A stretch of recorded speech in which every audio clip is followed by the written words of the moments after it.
నమస్తే, నేను సునీత. టీ న్యూస్కి స్వాగతం. బులెటిన్ల ముందుగా హెడ్లైన్స్ చూద్దాం. బీఆర్ఎస్ అధినేత కేసీఆర్ కాలికి గాయం, త్వరలోనే కోలుకుంటారంటూ ఎమ్మెల్సీ కవిత ట్వీట్. దేశంలో ప్రతిరోజు 18 వరకట్న మరణాలు, బీజేపీ పాలిత ఉత్తరప్రదేశ్లోనే ఎక్కువ.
బీఆర్ఎస్ అధినేత కేసీఆర్ ఆరోగ్య పరిస్థితిపై హైదరాబాద్ సోమాజిగూడ యశోద ఆసుపత్రి హెల్త్ బులెటిన్ విడుదల చేసింది.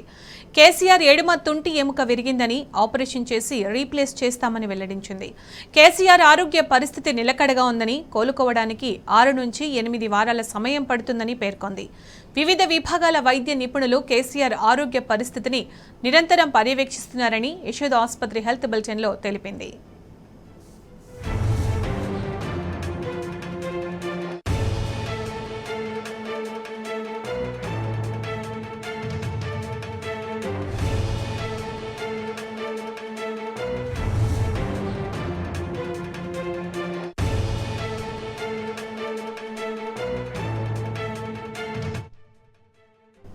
ఇదే అంశానికి సంబంధించి పూర్తి సమాచారం మా ప్రతినిధి వంశీ అందిస్తారు. వంశీ, కేసీఆర్ ఆరోగ్య పరిస్థితి ఎలా ఉంది వంశీ?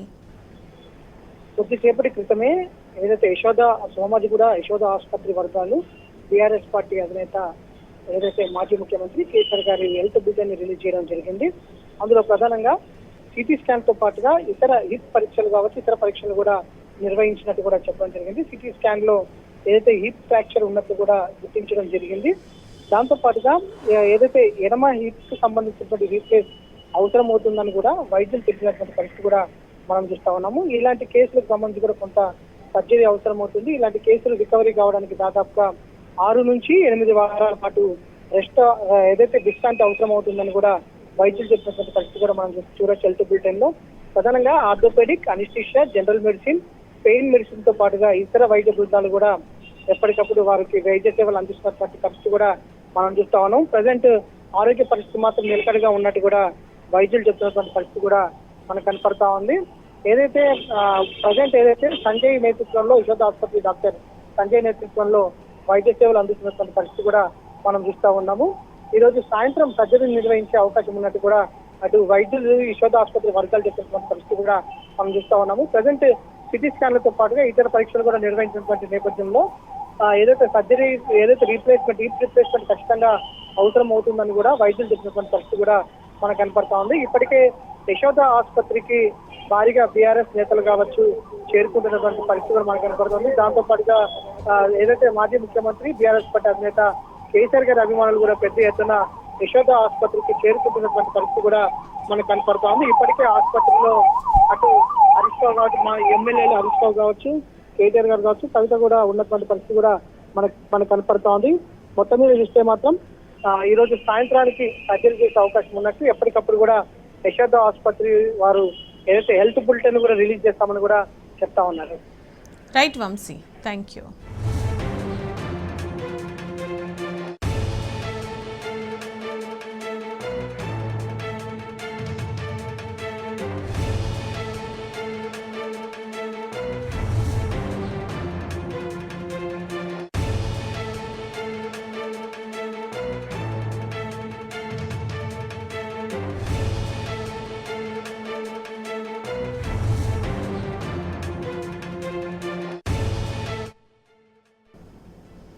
బీఆర్ఎస్ అధినేత కేసీఆర్ తుంటి ఎముక విరగడంతో హైదరాబాద్ సోమాజిగూడలోని యశోద ఆసుపత్రిలో చికిత్స అందిస్తున్నారు. ఆయనకి తుంటి ఎముకను రీప్లేస్ చేయనున్నారు. కుటుంబ సభ్యులు కేటీఆర్, హరీష్ రావు, కవిత ఆసుపత్రికి చేరుకున్నారు. పలువురు బీఆర్ఎస్ ఎమ్మెల్యేలు, ఎంపీలు, ఎమ్మెల్సీలు, పార్టీ నేతలు కూడా ఆసుపత్రికి పెద్ద సంఖ్యలో చేరుకుంటున్నారు.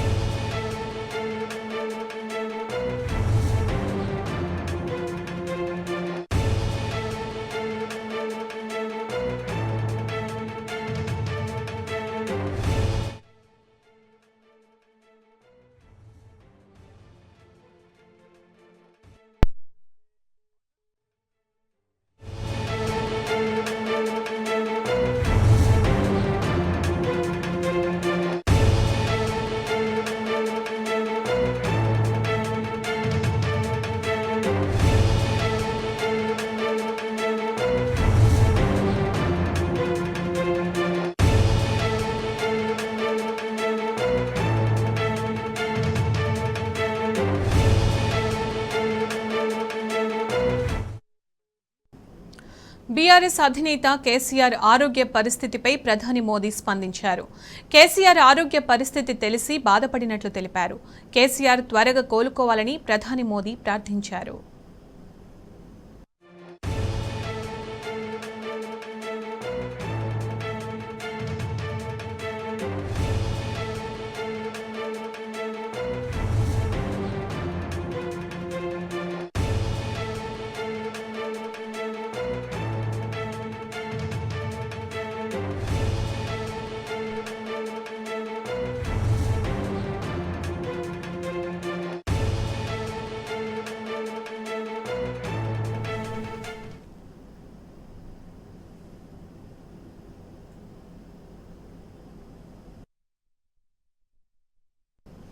బీఆర్ఎస్ అధినేత కేసీఆర్ తుంటి ఎముక విరగడంతో హైదరాబాద్ సోమాజిగూడలోని యశోద ఆసుపత్రిలో చికిత్స అందిస్తున్నారు.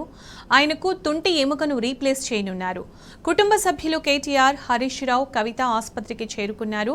పలువురు బీఆర్ఎస్ ఎమ్మెల్యేలు, ఎంపీలు, ఎమ్మెల్సీలు, పార్టీ నేతలు కూడా ఆసుపత్రికి పెద్ద సంఖ్యలో చేరుకుంటున్నారు. బీఆర్ఎస్ అధినేత కేసీఆర్ ఆరోగ్య పరిస్థితిపై ప్రధాని మోదీ స్పందించారు. కేసీఆర్ ఆరోగ్య పరిస్థితి తెలిసి బాధపడినట్లు తెలిపారు. కేసీఆర్ త్వరగా కోలుకోవాలని ప్రధాని మోదీ ప్రార్థించారు.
మిచాంగ్ సైక్లోన్ నుంచి ఇంకా తేరుకొని తమిళనాడుకు మరో షాకింగ్ న్యూస్ చెప్పింది ఐఎండీ. రానున్న 5 రోజుల్లో చెన్నై సహా నీలగిరి, కోయంబత్తూర్, తిరుప్పూర్, దిండిగల్ జిల్లాలో భారీ నుంచి అతి భారీ వర్షాలు కురుస్తాయంటోంది.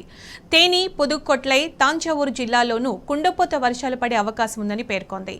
కాగా తుఫాను తాకిడికి చెన్నైలో 20 మంది మృత్యువాత పడ్డారు. నగరానికి తీవ్ర నష్టం మిగిల్చింది. సహాయక చర్యల్లో 9,000 మందికి పైగా అధికారులు తల మునకలవుతుంటే చెన్నై పరిస్థితి అర్థం చేసుకోవచ్చు.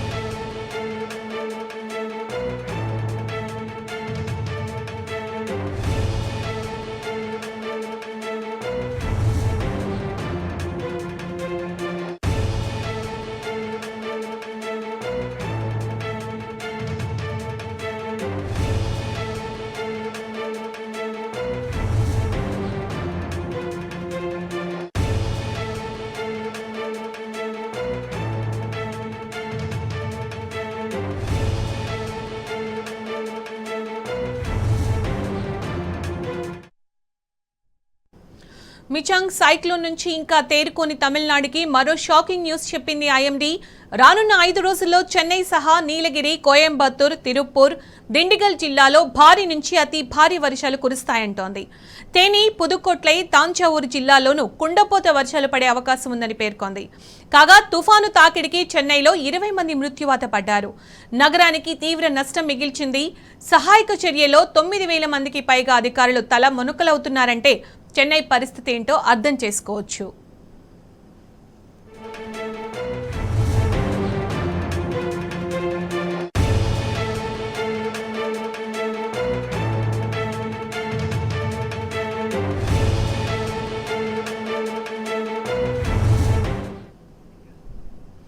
మిగ్జామ్ తుఫాన్ రాష్ట్రంలోని పంటలకు అపార నష్టం చేసింది. ఉమ్మడి ఖమ్మం, వరంగల్ జిల్లాలో పంటలు పూర్తిగా దెబ్బతిన్నాయి. లక్షలాది ఎకరాల్లో పంటలను తీవ్రంగా దెబ్బతీసింది. మరోవైపు తుఫాను ప్రభావం వల్ల రాష్ట్రమంతా ఉష్ణోగ్రతలు పడిపోయాయి.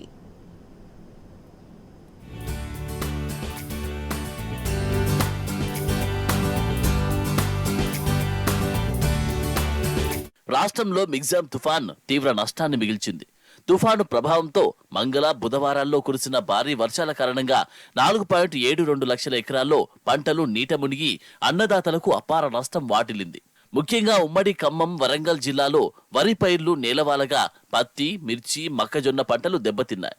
చాలా ప్రాంతాల్లో కోసిన వరి పైరుతో పాటు కల్లాల్లో ఉన్న ధాన్యం తడిసిపోయింది. కొన్ని చోట్ల వరద నీటిలో ధాన్యం కొట్టుకుపోయింది. 2 రోజుల పాటు కురిసిన వర్షం గురువారం తెరిపివ్వడంతో రైతులు ధాన్యాన్ని ఆరబోసుకుంటున్నారు. పొలాల్లో నీరు తొలగిస్తున్నారు. వ్యవసాయ అధికారులు క్షేత్రస్థాయిలో పర్యటించి పంట నష్టాలను అంచనా వేస్తున్నారు.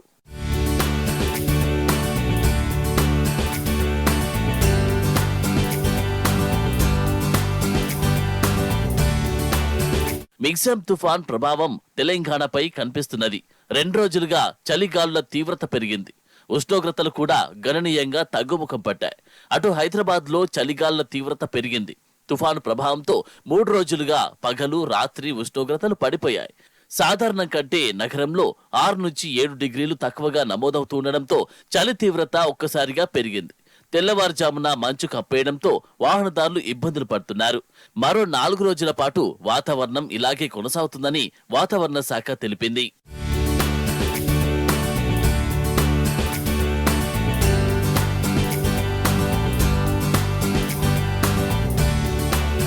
ఏపీలోని బాపట్ల తీరం దాటిన మిగ్జామ్ తుఫాన్ ఉత్తరంగా పయనించే క్రమంలో బలహీనపడింది.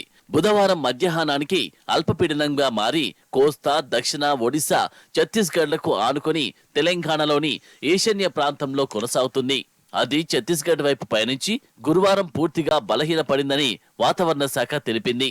దీని ప్రభావంతో ఆదిలాబాద్, కుమ్రంభీం, ఆసిఫాబాద్, నిర్మల్, నిజామాబాద్, రంగారెడ్డి, మహబూబ్ నగర్, నల్గొండ, నాగర్ కర్నూల్, వనపర్తి, జోగులాంబ, గద్వాల జిల్లాలో ఉరుములు, మెరుపులు, ఈదురుగాలులతో కూడిన వర్షాలు పడే అవకాశముందని తెలిపారు.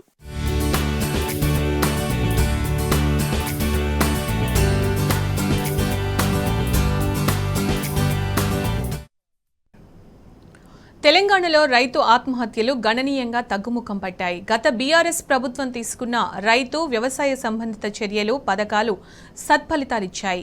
కౌలు రైతులు, వ్యవసాయ కూలీల బలవన్ మరణాలు లేవు. 2021తో పోల్చితే 2022లో రాష్ట్రంలో 59% అన్నదాతల ఆత్మహత్యలు తగ్గాయని ఎన్సీఆర్బీ నివేదిక వెల్లడించింది. దేశవ్యాప్తంగా చూస్తే రైతుల ఆత్మహత్యలు పెరిగాయని తెలిపింది.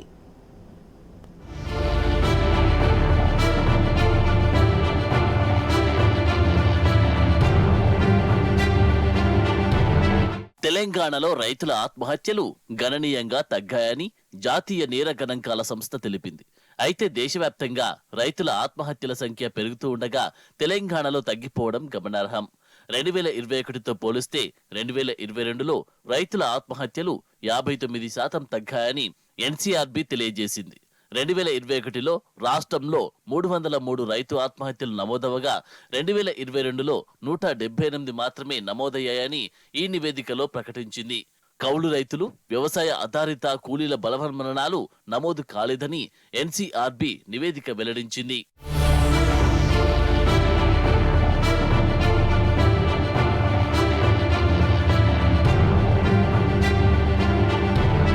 మరోవైపు దేశవ్యాప్తంగా నమోదైన అన్ని రకాల ఆత్మహత్యల్లో 6.6% మంది వ్యవసాయ రంగానికి చెందిన వారే ఉండడం గమనార్హం.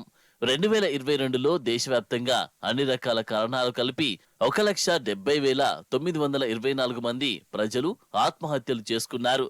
అందులో 5,207 మంది రైతులు, 6,083 మంది కౌలు రైతులు, వ్యవసాయ కూలీలు బలవన్మరణానికి పాల్పడ్డారు. 2021తో పోలిస్తే 2022లో దేశవ్యాప్తంగా వ్యవసాయ రంగానికి చెందిన వారి ఆత్మహత్యల్లో 3.75% పెరుగుదల నమోదైనట్టు ఎన్సీఆర్బీ నివేదిక తెలిపింది. 2021లో వ్యవసాయ రంగానికి చెందిన 10,881 మంది ఆత్మహత్య చేసుకోగా 2022లో 11,290 మంది రైతులు తమ ఉసురు తీసుకున్నారు.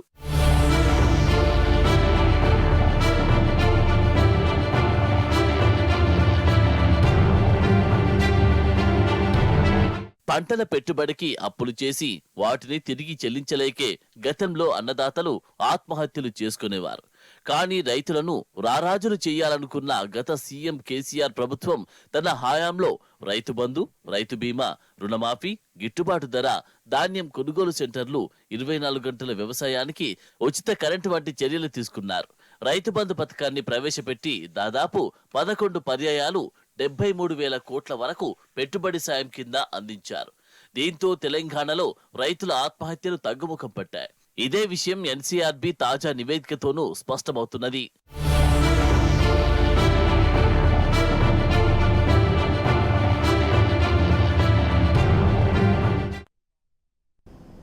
హనుమకొండ జిల్లాలోని మిషన్ హాస్పిటల్లో అగ్ని ప్రమాదం జరిగింది. షార్ట్ సర్క్యూట్తో స్టోర్ రూమ్లో ఒక్కసారిగా మంటలు చెలరేగాయి. ఘటనా స్థలానికి చేరుకున్న ఫైర్ సిబ్బంది మంటలను అదుపులోకి తెచ్చారు.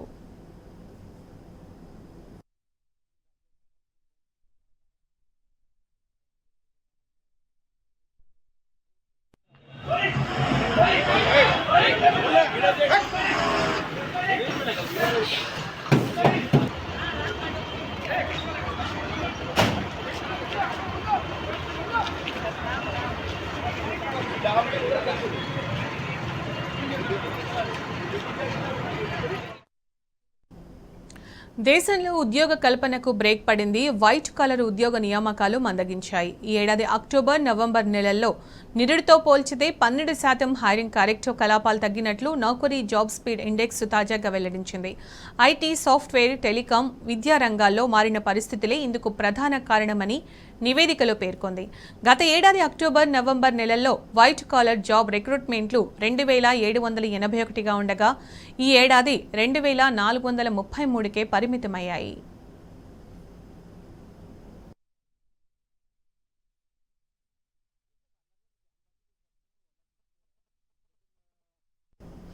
గత ఏడాదితో పోల్చితే టెలికాం రంగంలో ఉద్యోగ నియామకాలు గరిష్టంగా 18% పడిపోయాయి. ఆ తరువాత విద్యా, రీటైలింగ్ రంగాల్లో 11% రిక్రూట్మెంట్లు దిగజారినట్లు నౌకరీ.com తెలిపింది.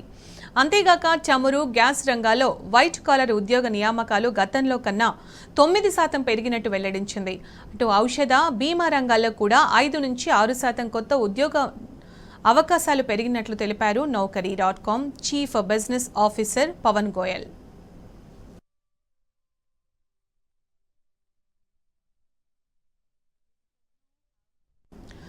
కృత్రిమ మేధస్సు, ఏఐ సంబంధిత రంగాల్లో మెషిన్ లెర్నింగ్ ఇంజనీర్లు, ఫుల్ స్టాక్ డేటా సైంటిస్టులకు పెద్ద ఎత్తున డిమాండ్ ఉందని చెప్పారు. గతంతో పోల్చితే కొత్త ఉద్యోగ అవకాశాలు గడిచిన 2 నెలల్లో 64-16% చొప్పున పెరిగాయని తాజా రిపోర్టుల్లో వెల్లడైంది. ఢిల్లీ, ఎన్సీఆర్, ముంబైలో 12% చొప్పున తగ్గింది.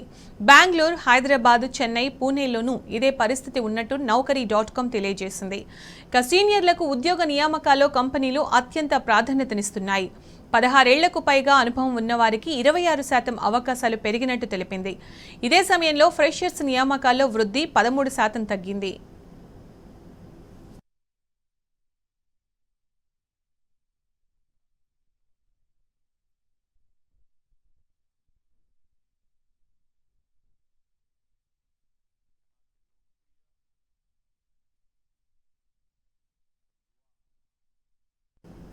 దేశంలోనే సురక్షిత నగరంగా హైదరాబాద్ నిలిచింది. తొలి 2 స్థానాల్లో కోల్కతా, పూణే ఉన్నాయి. జాతీయ నేర గణాంకాల సంస్థ ప్రకటించిన జాబితాలో 3వ స్థానంలో హైదరాబాద్ ఉంది. హత్యలు భారీగా తగ్గుముఖం పట్టాయని, రైల్వేలో జరిగే నేరాల నివారణలోనూ మన మహానగరమే బెటర్ అని ఎన్సీఆర్బీ నివేదిక తెలిపింది.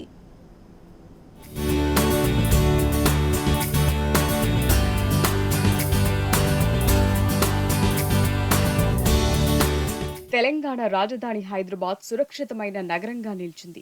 దేశంలోని ఇతర నగరాలతో పోలిస్తే హైదరాబాద్లో చాలా తక్కువగా నేరాలు నమోదవుతున్నట్టు జాతీయ నేర గణాంకాల సంస్థ వెల్లడించింది. ఈ మేరకు తాజాగా విడుదల చేసిన సురక్షిత నగరాల జాబితాలో హైదరాబాద్ దేశంలోనే 3వ స్థానంలో నిలిచింది. పశ్చిమ బెంగాల్ రాజధాని కోల్కతా, మహారాష్ట్రలోని పుణే నగరాలు మొదటి 2 స్థానాల్లో నిలిచాయి. మహానగరాల్లో ప్రతి లక్ష జనాభాకు జరుగుతున్న సగటు నేరాల సంఖ్య ఆధారంగా ఎన్సీఆర్బీ ఈ సురక్షిత నగరాల జాబితాను ప్రకటించింది. ఐపీసీ సెక్షన్లతో పాటు ప్రత్యేక స్థానిక చట్టాల కింద నమోదైన నేరాలను ఇందులో పరిగణనలోకి తీసుకున్నారు. ఈ గణాంకాల ప్రకారం 2022లో కోల్కతాలో ప్రతి లక్ష జనాభాకు సగటున 86.5 కేసులు నమోదయ్యాయి. పుణేలో 280.7, హైదరాబాద్ లో 299.2 కేసులు నమోదైనట్టు నివేదిక వెల్లడించింది.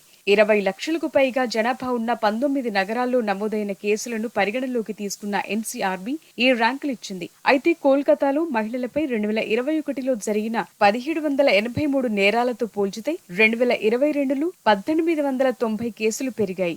మహిళలపై నేరాల రేటు ఈ నగరంలో ప్రతి లక్ష జనాభాకు 27.1గా నమోదయ్యింది. 11 రేప్ కేసులు, 34 హత్య కేసులు నమోదయ్యాయి.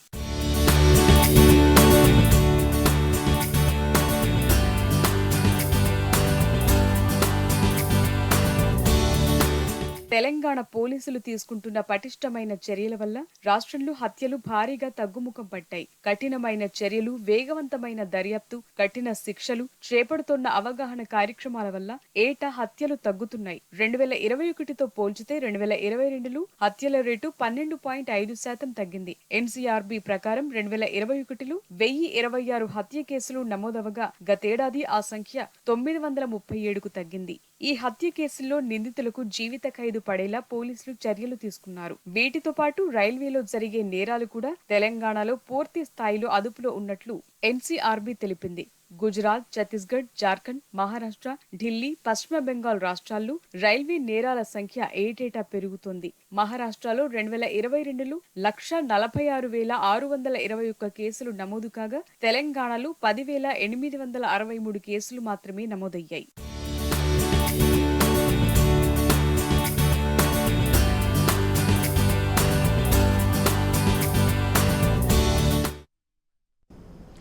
గుజరాత్ సాంప్రదాయ నృత్యం గర్బా యునెస్కో జాబితాలో చేరడంతో గుజరాతీలు సంబరాలు చేసుకుంటున్నారు. అమెరికాలోని గుజరాతీ సెటిలర్స్ గర్బా స్టెప్పులతో తమ సంతోషాలను పంచుకుంటున్నారు. న్యూయార్క్ టైమ్స్ స్క్వేర్లో భారత American community federation of Indian associations ఏర్పాటు చేసిన ఈవెంట్లో గర్బాతో హోరెత్తించారు.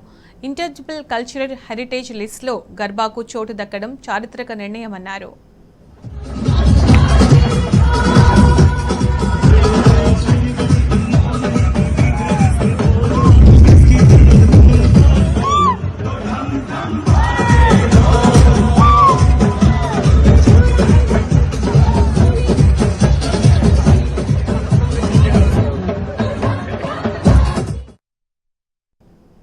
ఇవి బులెటిన్ విశేషాలు.